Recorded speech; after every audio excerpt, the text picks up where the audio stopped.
Je m'appelle Oriane Tessier. J'ai 34 ans. Et 11 jours avant Noël l'année dernière, j'étais dans ma cuisine. Ma cuisine, dans mon appartement, que je paye moi-même, en train de faire un plan de table manuscrit pour 6 personnes, quand mon téléphone a vibré contre la planche à découper et que le prénom de mon père est apparu sur l'écran. Je l'ai laissé sonner. J'ai regardé son nom s'allumer, pulser, puis s'éteindre. J'ai posé mon stylo sur le plan de table et j'ai attendu que la notification de message vocal apparaisse. Quand elle est arrivée, j'ai appuyé sur lecture, j'ai porté le téléphone à mon oreille et j'ai écouté mon père me dire, d'une voix tellement contrôlée qu'elle semblait répéter, qu'il attendait de moi que je lui vire 460 € pour Noël, pour le repas. Ma contribution à la famille, a-t-il dit, puisque je n'allais pas être là. J'ai écouté 2 fois. Massieu était à l'autre bout de la cuisine, à faire semblant de s'occuper de sa pâte feuilletée, et je me souviens exactement du moment où il a reposé le rouleau. Très lentement. Comme on repose quelque chose quand on essaie de ne pas faire de bruit. Et j'ai pensé, j'ai déjà entendu cette voix. On m'a déjà tendu cette facture. J'avais 9 ans la première fois, mais la sensation était identique. Avant de vous dire comment cette journée s'est terminée, et elle s'est terminée d'une façon que je n'avais pas prévue, je veux vous dire quelque chose. Si vous regardez ça en ce moment, et que quelqu'un a déjà mis un prix sur votre appartenance, je veux que vous sachiez que vous êtes exactement la bonne personne pour cette histoire. Allez-y, appuyez sur le bouton j'aime, abonnez-vous si ce n'est pas encore fait, et partagez ça avec quelqu'un qui en a besoin. Je suis là. Laissez-moi vous ramener au début. J'ai grandi à Pau, dans les Pyrénées-Atlantiques. Le genre d'endroit où l'hiver arrive sans prévenir depuis les montagnes et repart quand il en a envie. Mon père, Bernard Tessier, travaillait comme technicien de maintenance dans une usine agroalimentaire en périphérie de la ville. Ma mère faisait des heures comme aide-soignante dans un EHPAD 3 soirs par semaine. On n'était pas pauvre au sens clinique du mot, mais on était le genre de famille où chaque euro avait un nom dessus et où personne n'avait le droit d'oublier à qui il appartenait. Mon père tenait un registre mental. Je l'avais compris avant d'avoir un mot pour ça. Chaque paire de chaussures, chaque sortie scolaire, chaque course alimentaire, tout était comptabilisé quelque part derrière ses yeux bleu pâle, et la balance était toujours due. Pas à ma mère, à lui. Et la monnaie qu'il acceptait en remboursement, c'était l'obéissance. Le silence quand il parlait. L'approbation quand il décidait. La gratitude, performée assez fort pour qu'il l'entende depuis l'autre pièce. Ma sœur Sandrine avait appris à payer dans cette monnaie. Elle était douée pour ça. Elle avait une douceur capable d'absorber ses humeurs et de les redistribuer comme de la paix. Et je l'ai regardée faire ça toute mon enfance, sans jamais savoir si je l'admirais ou si je la pleurais. Moi, j'étais celle qui se taisait. Pas le silence paisible, le silence calculateur. Le silence de quelqu'un qui compte les jours. J'avais 9 ans quand il m'a tendu la facture. Ce n'est pas une métaphore, il m'a réellement tendu une feuille de papier. Mon prénom en haut, et en dessous une liste de fournitures scolaires. Crayons, classeurs, règles, compas, pour un total de 38,60 €. Il m'a dit que je pouvais rembourser en faisant la vaisselle tous les soirs pendant 2 mois et en rangeant la cave tous les samedis. Je l'ai fait. Chaque samedi, quelle que soit la température. Au bout de 2 mois, je lui ai apporté le dernier sac poubelle et il a hoché la tête, le hochement d'un créancier qui ferme un compte, et il est retourné devant la télévision. Je suis restée dans cette cave un long moment après qu'il a fermé la porte. Et j'ai pris une décision, comme on prend les décisions à 9 ans, silencieusement et pour toujours. J'ai décidé que j'allais construire quelque chose qu'il ne pourrait jamais mettre sur une liste. Si vous vous êtes déjà retrouvé dans une cave froide, avec un sac poubelle à la main, et que vous avez compris, dans tout votre corps, que l'amour dans votre maison avait un prix, je crois que vous savez déjà où va cette histoire. Et je crois que vous méritez de savoir que vous n'étiez pas fou de l'avoir remarqué. Si ça remue quelque chose en vous là maintenant, prenez une seconde et laissez un commentaire. Dites-moi juste d'où vous regardez et quelle heure il est chez vous. Je les lis tous. Allez, je continue.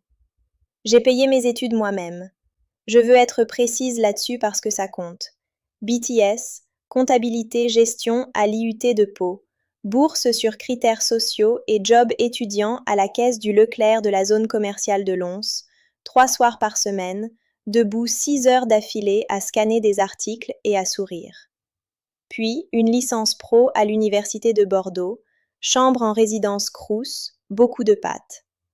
Et des prêts étudiants que j'ai fini de rembourser à 31 ans. Le jour où j'ai effectué le dernier virement, je me suis assise à ma table de cuisine et j'ai ouvert un nouveau tableur et j'ai tapé 0. Et puis j'ai juste fixé l'écran. Mon père n'est pas venu à ma remise de diplôme. Il m'a envoyé une carte avec un billet de 20 € à l'intérieur et une phrase manuscrite qui disait, et je ne paraphrase pas, « Maintenant tu pourras me rembourser ». J'ai gardé la carte. Je ne sais pas pourquoi. Elle est dans une boîte dans mon placard, sous un pull d'hiver que je ne mets jamais. Celle qui est venue à ma remise de diplôme, c'est Paul, une vieille amie de ma mère, une femme qu'il avait connue avant qu'elle tombe malade et qui avait décidé silencieusement, sans aucune annonce, de garder un œil sur moi après sa mort. Paul a pris le TGV de Bordeaux jusqu'à Pau, s'est assise au 3e rang du gymnase, et après la cérémonie, elle m'a emmenée déjeuner dans une brasserie près du campus, et elle m'a dit « Ta mère aurait été tellement fière qu'elle n'aurait pas su quoi faire d'elle-même. » Et puis, elle a payé mon croque-monsieur, et elle m'a serré dans ses bras sur le trottoir, et elle m'a dit « C'est toi qui as fait ça, toi seul. » J'ai pleuré dans le couloir de la brasserie pendant environ 8 minutes, et ensuite, je me suis ressaisie et j'ai pris le bus pour rentrer. Je pense souvent à ce trottoir. Mathieu est entré dans ma vie quand j'avais 29 ans, ce qui signifiait que j'avais passé 10 ans à apprendre à vouloir des choses sans demander la permission d'abord. Il enseigne l'histoire géo dans un lycée à Lyon. Il anime le club de débat. Il a 2 frères et une sœur, et une mère qui appelle le dimanche, et une vieille Renault Clio avec 180 000 km au compteur, et une fissure dans le tableau de bord dont il dit qu'elle lui donne du caractère. La première fois qu'il a rencontré mon père, c'était avant la rupture, à l'époque où j'essayais encore. Mon père lui a serré la main et lui a dit « Professeur, c'est un travail honnête, je suppose. » Le genre de phrase qui sonne comme un compliment si vous n'écoutez pas trop attentivement. Mathieu m'a regardé par-dessus l'épaule de mon père, et il m'a lancé un regard qui disait « Je vois exactement ce que c'est ». Et j'ai senti quelque chose se desserrer dans ma poitrine, que je n'avais pas réalisé être noué. Ce Noël-là, pas le dernier, celui d'avant, il y a 2 ans, était la dernière fois que je me suis assise à la table de mon père. On avait fait le trajet jusqu'à Pau. J'avais apporté un gratin de chou-fleur et une bouteille de Bordeaux. Sandrine était là avec Étienne et leurs 2 enfants. Mon père était assis en bout de table et avant qu'on mange, il a dit « Tu sais, Oriane, maintenant que tu t'en sors bien, ce serait normal que tu contribues davantage à cette famille. Pas en privé, à table, avec tout le monde assis là à regarder son assiette. » J'ai dit « Qu'est-ce que ça veut dire, papa ?» Il a dit que ça voulait dire de l'argent. Il a dit que les gens qui s'en sortent bien ont des obligations envers ceux qui les ont élevés, et qu'il avait été patient, mais que la patience avait une limite. J'ai reposé ma fourchette. J'ai dit « J'ai payé mes propres études. J'ai payé mon propre appartement. J'ai construit ma propre vie. Je ne te dois rien. » Il a dit « C'est la chose la plus ingrate que j'ai jamais entendue sortir de la bouche d'un de mes enfants. » Sandrine regardait sa purée. Étienne regardait le mur. Mathieu me regardait, sans intervenir, sans escalader, juste là, juste stable, comme quelqu'un qui a décidé où il se tient et qui n'a pas besoin de l'annoncer. Je me suis levée. J'ai pris mon manteau au dos de la chaise. Et je l'ai senti à nouveau, ce sentiment de la cave, de la facture, de la carte de diplôme. Le sentiment de recevoir une note de frais pour ma propre existence. J'ai dit Merci de nous avoir reçus. Et on a repris la route de Lyon dans le noir. Et Mathieu n'a rien dit pendant les 20 premières minutes, et puis il a dit « Je suis vraiment fier de toi ». Et j'ai regardé par la fenêtre les lumières de l'autoroute défiler en flou, et j'ai pensé « Je ne retournerai plus jamais à cette table ». Je ne savais pas encore que la table allait venir à moi. Le silence après avoir quitté une pièce comme celle-là n'est pas paisible. Je veux être claire là-dessus, parce que je crois que les gens imaginent que quand on s'éloigne enfin de quelque chose qui vous a fait mal, il y a un soulagement immédiat. Comme sortir d'un bâtiment pour trouver de l'air pur. Ce n'est pas ce que ça fait. Ce que ça fait, c'est un silence spécifique, sous pression, le genre qui bourdonne, le genre qui a un contenu. Je suis rentrée à Lyon ce soir-là et je n'ai pas pleuré. J'ai fait une tisane en arrivant et je me suis assise à la table de la cuisine et j'ai ouvert un document vierge sur mon ordinateur et j'ai commencé à taper une liste. Pas de grief, j'ai été très délibérée là-dessus. Une liste de faits, des choses qui s'étaient réellement passées, avec des dates approximatives, dans l'ordre où elles avaient eu lieu. La facture de la cave, la carte du diplôme, la table de Noël. J'ai tapé jusqu'à ce que la liste fasse 2 pages, et puis je l'ai sauvegardée dans un dossier que j'ai intitulé, avec l'humour noir spécifique de quelqu'un qui a fait de la thérapie, pièce à conviction. Je ne savais pas encore que j'aurais besoin de ce dossier. Dans les semaines qui ont suivi Noël, mon téléphone a commencé à faire quelque chose de nouveau. Sandrine appelait plus fréquemment, ce qui était inhabituel. Elle appelait 1 fois par semaine, toujours le dimanche soir, toujours pendant que ses enfants prenaient leur bain.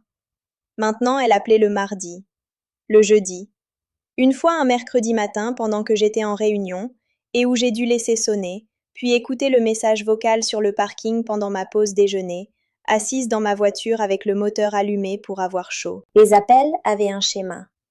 Ils commençaient toujours par comment elle allait, comment allaient les enfants, comment les travaux sur le contournement de Pau avaient encore empiré le trajet d'Étienne. Et puis, graduellement, comme de l'eau qui trouve le point le plus bas d'une pièce, ils arrivaient à mon père. Il avait dit à quelqu'un à la paroisse qu'Oriane avait quitté le repas de Noël. Il avait dit à Michel, son ancien collègue de l'usine, que j'étais devenue froide depuis que j'habitais à Lyon, que la grande ville m'avait changée. Il avait dit, à Sandrine directement, que c'était Mathieu qui me coupait de ma famille, qu'aucun homme qui vaut quelque chose n'encouragerait une femme à manquer de respect à son père. J'écoutais tout ça avec ma tisane qui refroidissait à côté de moi, et je ressentais quelque chose que je ne peux décrire que comme de la reconnaissance. Pas de la surprise, de la reconnaissance. La reconnaissance spécifique de quelqu'un qui a grandi en regardant une personne construire des récits et qui sait, par une longue expérience, exactement comment la construction fonctionne. On commence par une version des événements où on est la partie lésée. On la distribue soigneusement aux personnes susceptibles de la recevoir avec sympathie. Et puis on attend qu'elle revienne vers la personne à qui on parle vraiment. Il ne m'appelait pas. Il envoyait des messages via Sandrine, via des voisins, via une femme de la paroisse prénommée Chantal qui m'a appelée 1 fois, une seule fois, début janvier. Une femme à qui je n'avais pas parlé depuis 15 ans, pour me dire que mon père semblait seul et que la famille c'était important. J'ai été très polie avec Chantal. Je l'ai remerciée d'avoir appelé. Quand j'ai raccroché, j'ai ajouté son appel dans le document.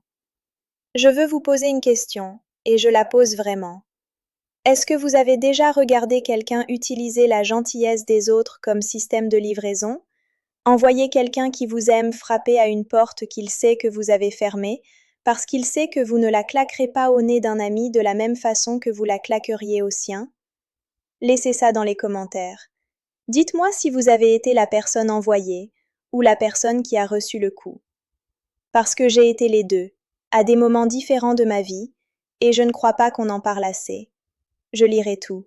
Allez, revenons à ce qui s'est passé ensuite. Ma vie à Lyon pendant ces mois était, à tous les critères extérieurs, bonne. Je veux le dire clairement parce que je crois que ces histoires laissent parfois entendre que la vie d'une personne doit être en train de s'effondrer pour que la douleur compte. La mienne ne l'était pas. J'étais analyste financière dans une mutuelle régionale, ce qui signifiait que je passais mes journées à regarder des chiffres qui racontaient des histoires vraies sur les situations réelles des gens. Et j'étais bonne dans ce travail de la façon spécifique de quelqu'un qui a appris tôt que les chiffres sont toujours plus honnêtes que les personnes qui les présentent. Je possédais une grande fougère de taille moyenne que Mathieu m'avait offerte comme une blague.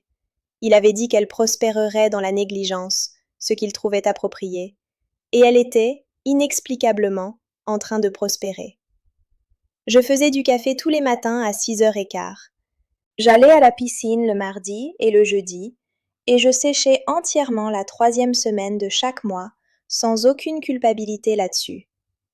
Mathieu laissait sa veste sur le dos de la chaise de cuisine, tous les jours sans exception, et tous les jours sans exception, je la déplaçais vers le crochet près de la porte, et cette petite négociation répétée avait, à sa façon, quelque chose d'une forme d'amour. Il y a eu un moment, un seul, où j'ai failli revenir en arrière. C'était un samedi début janvier, gris et plat comme les jours de janvier à Lyon sont gris et plats, et j'étais au marché de la Croix-Rousse. Et j'ai tourné dans une allée, et j'ai vu un homme de dos, plus âgé, cheveux blancs, gilet marine. Et quelque chose dans ma poitrine s'est déplacé vers lui, avant que mon cerveau ait fini de réaliser que ce n'était pas mon père. Juste un inconnu qui regardait des pommes. Je me suis arrêtée un moment en tenant un filet d'orange, et j'ai senti tout le poids impossible de la chose, le fait que quelque chose me manquait. Pas lui, exactement, la version de lui qui n'avait jamais existé, mais que j'avais passé 34 ans à espérer voir apparaître parfois. J'ai mis les oranges dans mon sac et j'ai continué. La lettre est arrivée un mardi de février. Je sais que c'était un mardi parce que j'avais été à la mutuelle pour une réunion budgétaire qui avait pris 40 minutes de retard, et je suis rentrée plus tard que d'habitude, et le courrier avait déjà été ramassé par Mathieu, qui l'avait empilé soigneusement sur le comptoir de la cuisine, comme il faisait toujours. Factures à gauche, tout le reste à droite. L'enveloppe à droite venait du département des Pyrénées-Atlantiques. Adresse de retour que je ne reconnaissais pas l'écriture de mon père à l'extérieur. Officielle. Le genre d'enveloppe qui ne contient pas de bonnes nouvelles et ne contient pas de mauvaises nouvelles, mais contient une information qui va changer la forme de ce que vous saviez déjà. Je ne l'ai pas ouverte ce soir-là. Je l'ai posée sur mon bureau, dans le coin, derrière la fougère. Mathieu l'a vue là et n'a pas demandé. Il a fait à dîner et on a mangé et regardé quelque chose dont ni l'un ni l'autre ne se souvenait le lendemain matin. Et je suis allée me coucher et j'ai fixé le noir un moment, en pensant à l'enveloppe comme on pense à un bruit qu'on a entendu dans une autre pièce et qu'on n'arrive pas à identifier. Je l'ai ouverte 3 jours plus tard. Vendredi matin, avant le travail, seule à la table de la cuisine avec mon café. Mathieu était déjà sous la douche. L'appartement était silencieux. Dehors, il avait neigé pendant la nuit, et la lumière qui entrait par la fenêtre avait cette qualité particulière de la lumière de février sur la neige, blanche et très immobile. La lettre venait de la CAF, la Caisse d'allocation familiale. Elle n'était pas adressée à moi spécifiquement. C'était un avis transmis par l'ancien bailleur de mon père, informant le locataire, mon père, que sa demande d'aide d'urgence au logement avait été partiellement traitée, mais que la documentation qu'il avait soumise mentionnant des membres de sa famille comme contact garant potentiel avait été signalée, parce que les membres de la famille listée n'avaient pas été contactés ni n'avaient donné leur consentement. Il m'avait listé comme garant, sans me le demander, sans me le dire. Il avait mis mon nom, mon adresse et mon employeur sur un dossier de demande d'aide au logement, comme si j'étais une ressource à laquelle il pouvait accéder unilatéralement. De la même façon qu'il avait autrefois mis mon nom en haut d'une feuille quadrillée pour 38,60 €.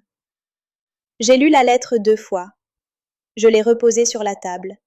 J'ai pris mon café et j'ai regardé par la fenêtre la neige dehors, et je ne me suis pas sentie en colère, ce qui m'a surprise. J'ai ressenti quelque chose de plus calme que la colère.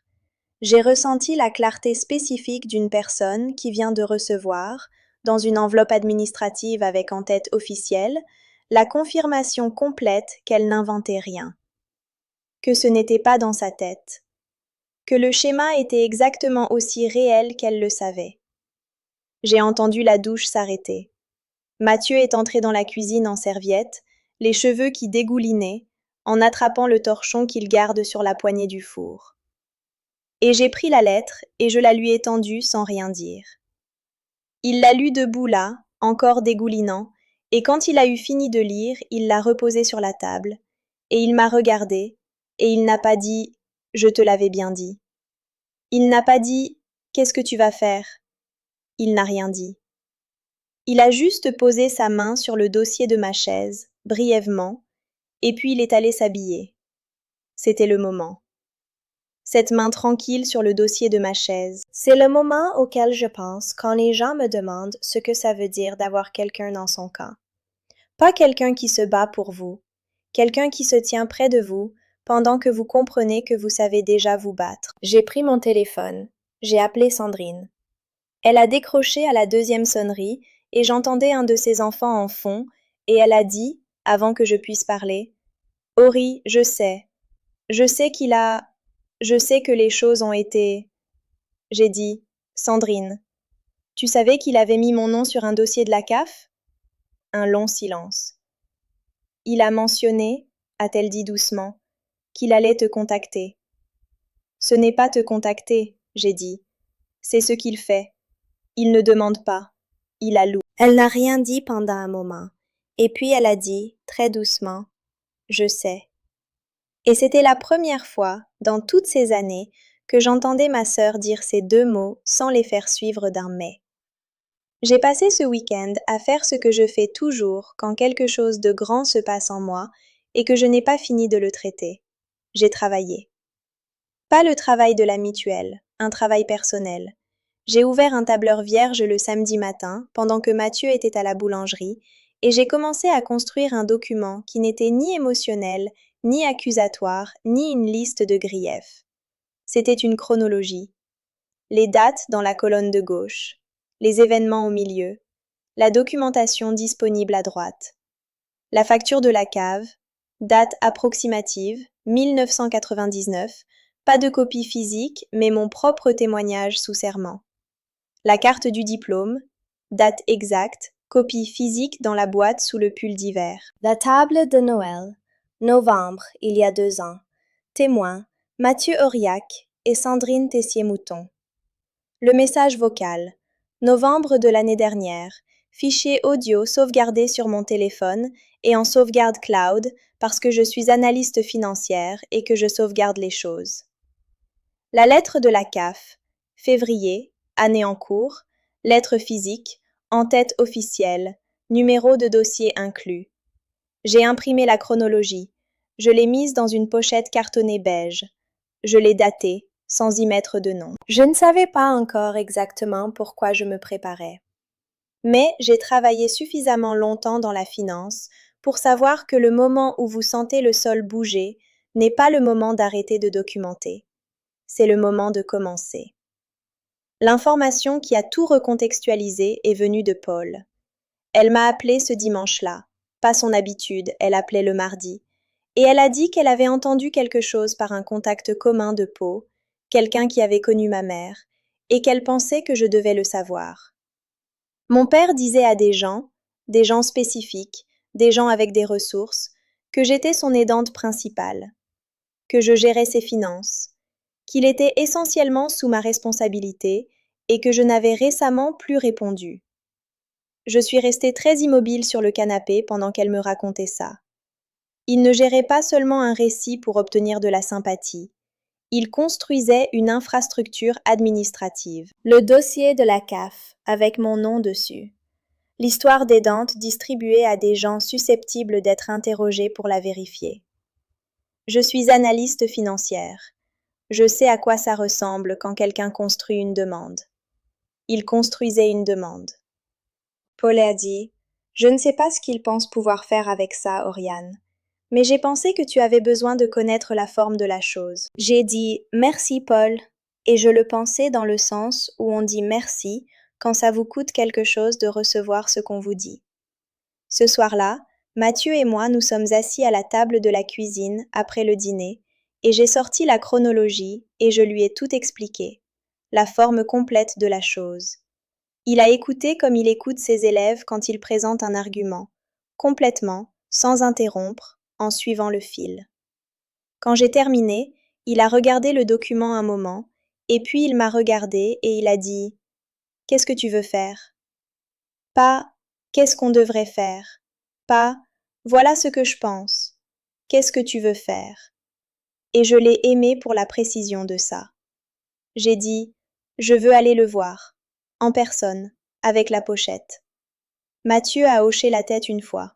« D'accord, a-t-il dit. Je serai là quand tu rentres. » J'ai pris la route de Pau un jeudi matin. C'était le genre de journée de février que Lyon produit, comme pour tester votre engagement à y vivre.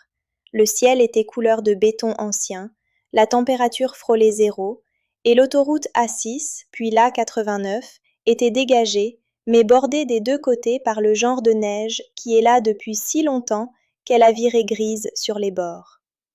Je connais ce trajet comme je connais mon écriture.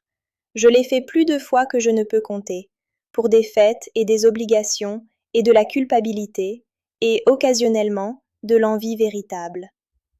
Je connais l'air de repos, où il y avait autrefois un routier qui faisait les meilleurs sandwichs jambon-beurre du monde et qui a fermé.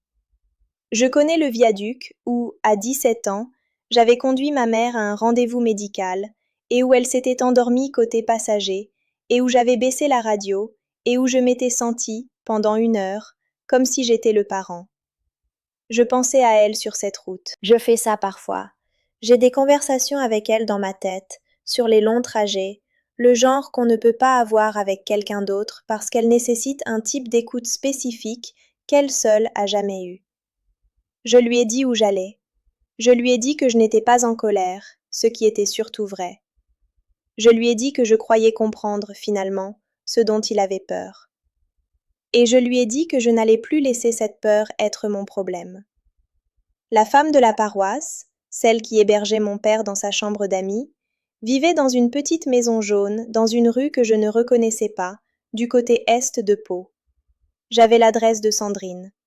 Je me suis garée dans la rue et je me suis assise dans la voiture pendant 4 minutes. Je sais que c'était 4 minutes parce que j'ai regardé l'horloge du tableau de bord. Pas parce que j'avais peur. Parce que je voulais arriver en tant que moi-même, pas en tant qu'adrénaline. J'ai frappé. Mon père a ouvert la porte. Je veux vous dire à quoi il ressemblait, parce que ça compte, et parce que j'ai été honnête sur tout le reste. Il semblait plus petit. Pas dramatiquement, pas d'une façon qui m'aurait fait me sentir victorieuse. Juste génuinement plus petit, de la façon dont les gens rétrécissent quand la structure autour d'eux s'effondre et qu'on les voit sans elle. Il portait le gilet marine et la chemise à carreaux flanelle, et il y avait une tache près du col qu'il n'avait pas remarquée ou dont il n'avait pas tenu compte. Ses cheveux avaient le même blanc en brosse. Ses yeux avaient le même bleu pâle. Mais quelque chose dans sa façon de se tenir, cette autorité verticale particulière qu'il avait portée toute ma vie, était légèrement, visiblement diminuée. Comme un bâtiment dont un des murs porteurs a silencieusement cédé. Il m'a regardé. Puis il a regardé la pochette dans ma main. Il a dit « Tu n'avais pas besoin de faire tout ce trajet. » J'ai dit « Je sais, je peux entrer ?»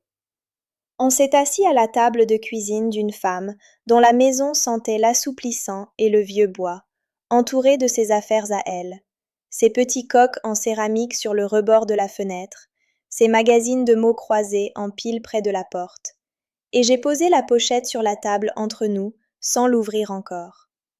Il a commencé comme il commençait toujours, lentement, soigneusement, en construisant l'architecture d'un grief. Il a parlé de tout ce qu'il avait donné, la maison où on avait grandi, la nourriture, les années de travail. Il en parlait comme il en avait toujours parlé, comme d'un registre, comme d'une structure de dette, comme d'une chose qui créait de l'obligation chez les personnes qui en avaient bénéficié. Et puis il a dit le prénom de ma mère.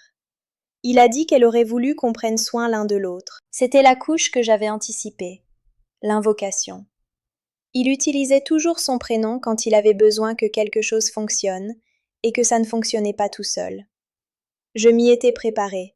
Et quand même, ça a atterri dans un endroit précis de ma poitrine et s'y est posé, lourd et délibéré, comme il l'avait voulu.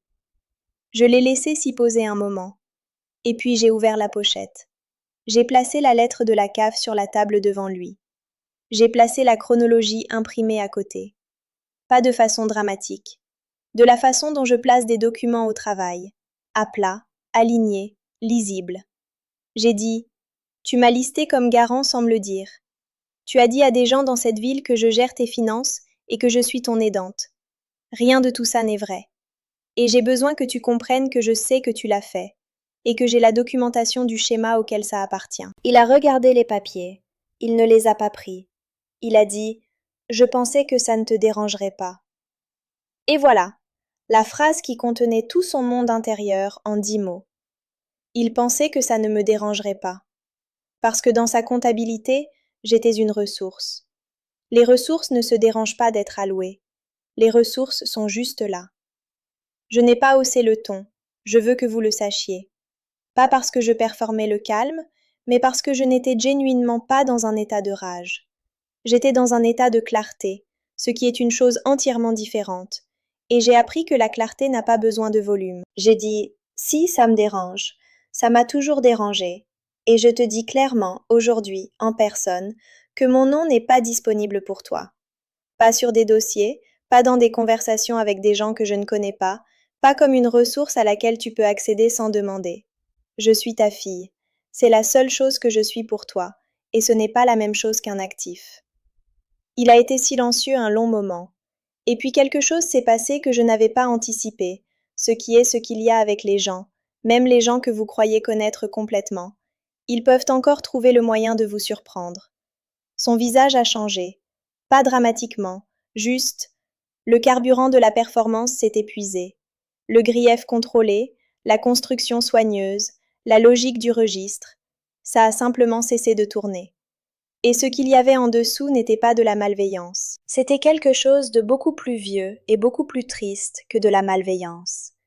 C'était un homme qui avait appris, de son propre père dans sa propre maison froide, que l'amour était une transaction, et qui n'avait jamais une seule fois questionné s'il existait une autre façon de faire, et qui était assis en face de sa fille, dans une cuisine empruntée, en réalisant, peut-être pour la première fois, que le registre lui avait coûté quelque chose qu'il ne pourrait pas remettre dans un tableur. Il n'a pas présenté ses excuses. Je veux être honnête là-dessus. Il n'a pas dit les mots spécifiques pour les choses spécifiques. Mais il a regardé la pochette, et il m'a regardé, et il a dit, très doucement, « Je ne sais pas comment faire ça autrement. » Et cette phrase, je veux que vous l'entendiez. Cette phrase m'a coûté quelque chose. Parce que je l'ai crue. Pas comme une excuse, pas comme une raison de défaire la limite, mais comme une chose vraie à propos d'une personne qui n'avait genuinement jamais appris une autre façon. Je me suis assise avec ça un moment, là, à cette table, dans la cuisine de quelqu'un d'autre, entourée de petits coques en céramique. Et puis je me suis levée. J'ai pris la pochette. J'ai laissé la chronologie sur la table. Il pouvait la garder, j'avais une copie. Et j'ai dit « Je sais ». 2 mots. Les mêmes 2 mots que Sandrine m'avait donnés au téléphone. Et je les voulais dire de la même façon qu'elle les avait voulu dire. Pas comme un pardon, pas comme une absolution, juste comme une reconnaissance que je l'avais entendu, et que l'entendre ne changeait rien à ce que j'avais décidé, et que ces 2 choses pouvaient être vraies en même temps. Je suis allée vers la porte, j'ai mis mon manteau, et juste avant de l'ouvrir, je me suis retournée une dernière fois, pas parce que j'avais autre chose à dire, mais parce que je voulais le regarder encore une fois, comme une personne complète, pas comme une blessure ou un antagoniste ou une dette que je portais. Juste un homme, mon père. Quelqu'un qui ne savait pas aimer sans le facturer, et qui allait devoir vivre avec ce que ça lui avait coûté. J'ai dit « J'espère que tu trouves un logement stable, papa. Sincèrement. » Et je suis sortie dans l'air de février à 0 degré, et je suis montée dans ma voiture, et j'ai fait 200 mètres avant de me garer. Je n'ai pas pleuré. Je suis juste restée là. Et j'ai pensé, alors c'est ça, la fin de quelque chose. Pas comme une porte qui claque, comme une porte qui se ferme, doucement, d'elle-même, parce qu'il n'y a plus rien pour la maintenir ouverte. S'il y a un moment dans toute cette histoire que je pointerai, le seul moment où j'ai ressenti quelque chose pour lequel je n'ai pas de mots précis, quelque chose entre le deuil et le soulagement, et la douleur particulière de finalement comprendre quelque chose qu'on aurait préféré ne pas avoir à comprendre, c'est ce moment dans la voiture, à 200 mètres de cette maison jaune, dans l'air à 0 degré, avec la pochette beige sur le siège passager. Si ça a atterri quelque part en vous, là maintenant, appuyez sur le bouton j'aime. Abonnez-vous si ce n'est pas encore fait. C'est une petite chose, mais quand on dit la vérité sur quelque chose d'aussi difficile, savoir que quelqu'un écoute compte plus que je ne sais l'exprimer. Laissez-moi vous dire ce qui s'est passé après que je suis repartie. Les conséquences sont arrivées doucement. C'est ce que personne ne vous dit sur l'après d'une vérité difficile. Vous imaginez qu'elle va arriver avec du drame, avec des coups de téléphone et des confrontations, et des gens qui choisissent leur camp assez fort pour que vous l'entendiez.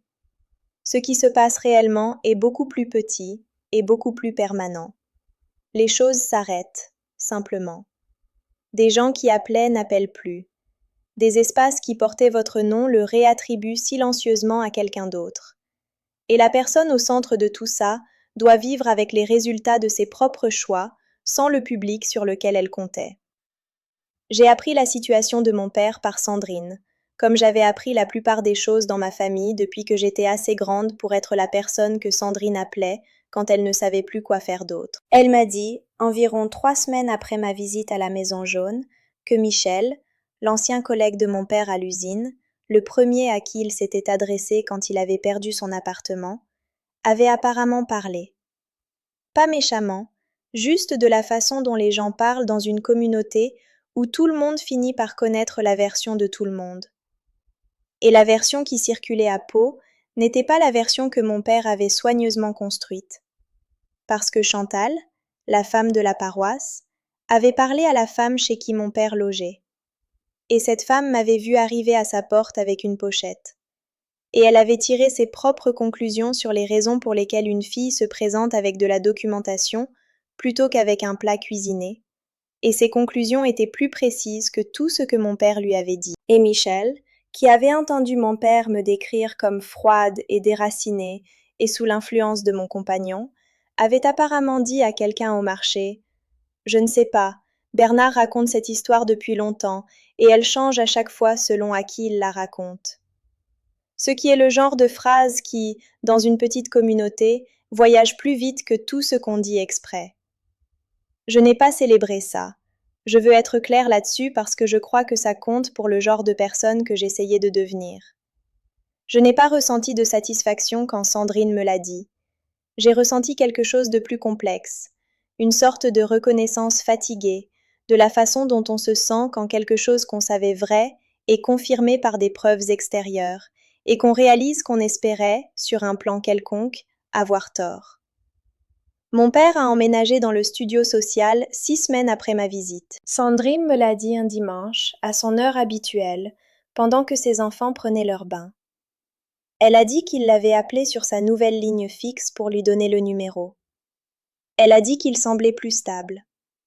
Elle a dit que l'appartement était petit, mais qu'il avait sa propre cuisine. Il ne m'a pas appelé. Je l'ai appris par Sandrine et je me suis assise avec la petite piqûre de ça. La piqûre spécifique de réaliser qu'on attendait encore, dans un endroit résiduel et irrationnel, un geste qui n'allait pas venir. Je ne m'étais pas attendue à le ressentir. J'avais cru être passée au-delà de la partie où ces silences pouvaient encore trouver une faille en moi. Mais le cœur n'est pas un tableur, et on ne peut pas toujours prédire quelles cellules sont encore ouvertes. Je l'ai ajouté à ma comptabilité, et j'ai continué. Sandrine est venue à Lyon en mars. Elle a fait le trajet un samedi avec les enfants, Étienne restait à Pau pour rattraper quelque chose au travail, et on a passé l'après-midi à l'appartement, les enfants fascinés par la fougère, qui avait à ce stade atteint une taille que Mathieu qualifiait d'ambitieuse, et par Mathieu lui-même, qui avait ce don particulier de faire sentir aux enfants qu'ils sont les personnes les plus intéressantes de n'importe quelle pièce. Il a appris à l'aînée de Sandrine, qui avait 7 ans, à faire un avion en papier qui volait vraiment, et ils ont passé 45 minutes à le lancer dans le couloir, pendant que Sandrine et moi étions assises à la table de cuisine avec du café, et qu'on avait la conversation qu'on cerclait depuis des mois. Elle a dit « J'ai réfléchi à ce que tu as dit, sur la façon dont il fait les choses. » J'ai dit « Quelle partie ?» Elle a dit « La partie sur le fait de ne pas demander, sur le fait de juste allouer. » Elle a enroulé ses mains autour de sa tasse. Je lui ai donné 300 € en janvier. Il me l'a demandé à Noël, et j'ai dit oui avant d'avoir fini d'entendre la question. Et puis je me suis sentie mal pendant une semaine, et je n'arrivais pas à comprendre pourquoi, parce que ce n'était pas l'argent, on avait l'argent. Mais alors j'ai repensé à ce que tu avais dit, et j'ai réalisé. Elle s'est arrêtée. Il ne m'a pas demandé si je pouvais. Il m'a dit ce que j'allais faire, et il a laissé un espace pour que j'acquiesce. J'ai regardé ma sœur. Elle avait l'air fatiguée de la façon dont elle avait l'air fatiguée depuis des années, le genre de fatigue qui vit derrière les yeux et qui ne disparaît pas avec le sommeil. Et j'ai senti quelque chose bouger dans ma poitrine. Pas de la pitié, quelque chose de plus proche de la reconnaissance. La reconnaissance de quelqu'un qui a nagé dans la même eau pendant des années et qui regarde enfin quelqu'un d'autre remarquer qu'il est mouillé. J'ai dit « Tu as le droit d'avoir une limite, Sandrine. » Elle a dit « Je sais. » Et cette fois, elle l'a dit sans « mais ». On n'a pas tout résolu cet après-midi-là. Je veux être honnête là-dessus aussi. La réconciliation entre des gens qui ont grandi dans la même maison abîmée n'est pas une seule conversation et une accolade et une ardoise propre. C'est lent et inégal, et parfois ça fait 3 pas en avant et glisse un pas en arrière, quand les vieux schémas refont surface dans des situations nouvelles. Mais quelque chose a changé cet après-midi-là. Quelque chose de réel. Avant de partir, elle était dans l'embrasure de la porte avec les enfants déjà devant l'ascenseur, et elle s'est retournée et elle a dit « Maman aurait aimé cet appartement. » J'ai dit « Je sais, je pensais à elle quand j'ai signé le bail. » Elle a hoché la tête, et puis elle est partie. Et je suis restée dans l'embrasure un moment après que les portes de l'ascenseur se sont fermées, et j'ai pensé à ma mère d'une façon que je ne m'étais pas permise depuis longtemps. Pas avec du deuil exactement, mais avec de la gratitude. Pour les parties d'elle qui avaient survécu en moi. La chaleur qu'elle gardait déverrouillée même quand la maison rendait ça dangereux. La façon dont elle nous avait aimés toutes les deux sans registre. J'ai écrit la lettre en avril. Pas à mon père, pas encore, peut-être jamais. Cette décision était encore quelque part devant moi sur une route que je n'avais pas complètement tracée. Je me la suis écrite à moi-même. Je sais que ça ressemble à quelque chose qu'un thérapeute suggère et que vous acceptez et que vous ne faites finalement pas. Mais je vous dis que je me suis assise un dimanche matin avec mon café et mon bloc-notes et que je l'ai écrite, à la main, 4 pages, et que c'est le document le plus honnête que j'ai jamais produit, et j'en ai produit beaucoup. J'ai écrit sur la cave, sur la facture, sur le billet de 20 € dans la carte de diplôme, sur le fait de me retrouver à la table de cuisine avec la lettre de la CAF dans la main et de ressentir non pas de la colère, mais de la clarification. J'ai écrit sur la maison jaune et les petits coqs en céramique et le moment où son visage a changé et où il a dit « Je ne sais pas comment faire ça autrement ». J'ai écrit sur la fougère. J'ai écrit sur Mathieu qui posait sa main sur le dossier de ma chaise sans rien dire. J'ai écrit sur Sandrine et les 300 € et le regard sur son visage quand elle avait dit « Il m'a dit ce que j'allais faire et il a laissé un espace pour que j'acquiesce. » Et à la fin des 4 pages, j'ai écrit une phrase que j'avais mis 34 ans à atteindre sans savoir que c'était là que j'allais. J'ai écrit « Je ne dois à personne ma paix comme prix de son confort. » Je l'ai relu. Je l'ai relu encore. Et puis j'ai emporté le bloc-notes dans le salon où Mathieu lisait sur le canapé, et je me suis assise à côté de lui, et je lui ai tendu en pointant cette dernière ligne. Il l'a lu. Il a été silencieux un moment. Et puis il a dit « Ouais, c'est exactement ça. Pas c'est beau, pas tu devrais l'encadrer. Juste ouais, c'est exactement ça. De la façon dont on confirme quelque chose qui était déjà vrai avant d'être écrit. J'ai plié la lettre et je l'ai mise dans la pochette cartonnée avec la chronologie et la lettre de la CAF et la copie de la carte de diplôme.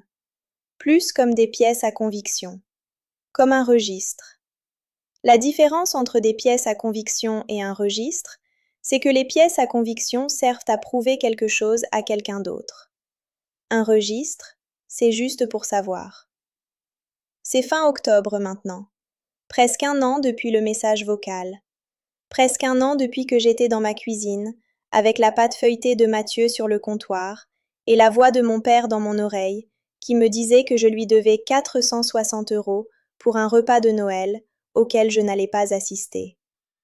La fougère a été rempotée une fois. J'ai fait le plan de table pour le repas de Noël de cette année il y a 2 semaines. 8 personnes cette fois. Sandrine et Étienne et les enfants viennent. Paul fait le trajet depuis Bordeaux, ce qui n'est pas aussi loin que depuis Pau, mais reste un geste. La sœur de Mathieu et son mari, comme l'année dernière. Et une femme de mon bureau qui s'appelle Béatrice, qui a 73 ans et qui a passé les 3 derniers Noëls seule parce que ses enfants sont éparpillés et mauvais avec les calendriers, et qui, quand je l'ai invitée, a dit « Vous êtes sûre? Je ne voudrais pas m'imposer. » Et j'ai dit « Béatrice, je veux spécifiquement que vous soyez là. » Et elle a dit « Bon, très bien alors. » Je n'ai pas parlé à mon père. Je n'ai pas encore décidé si ça changera. La décision ne semble plus urgente comme elle l'était autrefois.